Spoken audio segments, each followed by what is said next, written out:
Bonjour, je m'appelle Martin Séguin. Aujourd'hui, je vous montre comment laminer deux grandes pièces de bois, deux grandes planches. En ébénisterie, laminer du bois, c'est simplement coller deux planches, champ à champ, pour en faire une plus grande planche. C'est ce qu'on appelle du laminage. Ce n'est pas tous les collages qu'on appelle laminage, parce que sur un meuble, lorsqu'on prépare le meuble et qu'on fait les coins, c'est pas même si on utilise de la colle, c'est pas du laminage. Le laminage, c'est vraiment de coller deux planches champ à champ. Vous m'avez déjà vu utiliser mon gabarit de collage, où est-ce que je lève la planche, je mets ma colle, mets ça ensemble. Mon gabarit me permet de faire tenir mes planches de chaque extrémité en les laissant planes. Donc, lorsque je vais serrer, mes planches ne seront pas portées à faire le rond. Pour deux petites comme ça, c'est pratiquement non significatif. Mais bon, j'en ai pris l'habitude, j'utilise toujours mon petit gabarit. Et lorsque je recolle plus large, bon, je peux aller jusqu'à 24 pouces de large. Mais disons que c'est quand même assez pratique. Et ça empêche, quand il y a 4-5 planches à coller les unes aux autres, mais ça les empêche de se coller. De faire le rond. Pardon. On met nos serres. Et nos deux planches se trouvent à... On les laisse en serre pendant au moins une demi-heure. Et nos deux planches, la colle fait effet. Pour ceux qui ne sont pas habitués, la colle entre deux planches est plus solide que les deux planches elles-mêmes. C'est-à-dire que si on les casserait, ça ne casserait pas au niveau du joint de colle, mais bien au niveau du bois. La colle, c'est très solide. Donc voilà, mes deux planches sont fixées ensemble. Un coup que c'est bien serré, je peux même me permettre de défaire mon gabarit. Là, je sais que c'est droit. La plupart du temps, je les laisse dans le gabarit, à moins que j'aie beaucoup de collage à faire. Et je peux le prendre, le mettre de côté et serrer le prochain module. C'est parfait pour des planches qui sont, disons, en bas de 36 pouces, pour les Européens, 1 mètre. Ça fonctionne assez bien. Mais quand on arrive avec des grandes planches, ben là, c'est pas tout à fait la même situation.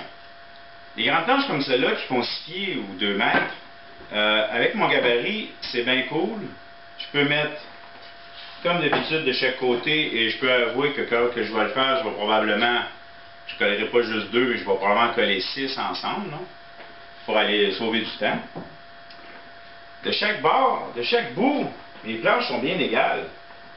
Mais ici, c'est pas le cas. Différentes techniques. On peut coller ces planches-là en mettant, au lieu d'utiliser un gabarit comme le mien, on met directement les serres par terre. On met les planches sur les serres, donc ils viennent automatiquement être égales et on serre. Par contre, la colle va couler sur nos serres. C'est pratiquement évident. Et ça fait des belles taches noires. Personnellement, j'aime pas ça. Ça ne me tente pas de salir mes serres. Au prix qu'ils m'ont coûté, je veux les garder belles le plus longtemps possible. Dans ce moment-là, on va utiliser un joint, un lien mécanique entre les deux. On peut utiliser des biscuits, ou on peut aussi, exemple, utiliser des goujons. Moi, je préfère les goujons. Je vous montre comment je fais ça. La première chose qu'on fait, c'est qu'on marque, ça peut être approximatif, environ, bon, on pourrait en faire rien qu'un au centre. J'ai décidé d'en faire 2. Il me semble que ça va être bien. Et je viens marquer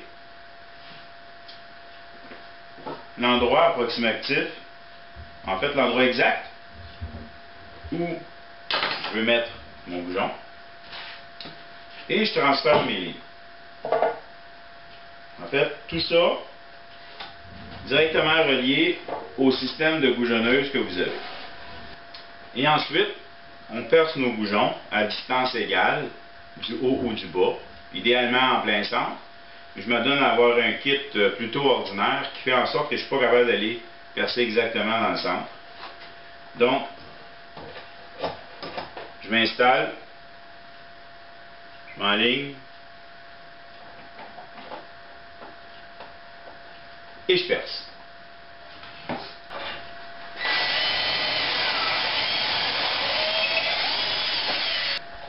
Je fais ça des deux côtés à la même distance du bas.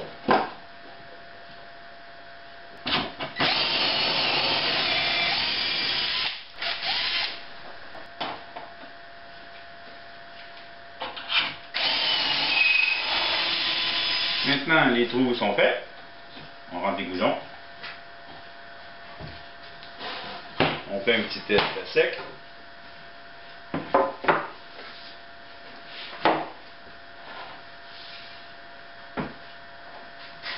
Ça a l'air bien. On va coller.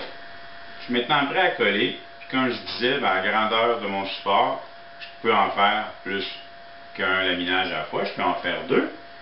Et à cause du fait que je suis centré, j'ai pas besoin de me dépêcher pour aligner ça correctement, serrer au bon moment ou encore mettre une planche au-dessus ou en dessous. Les goujons vont le faire par eux-mêmes. On met une bonne quantité de colle. On en met dans le trou pour le goujon. On en met dessus. Continue.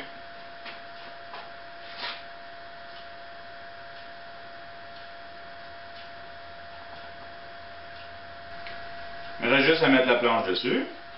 En fait, je peux faire ça soit sur le côté ou soit en m'alignant comme ça.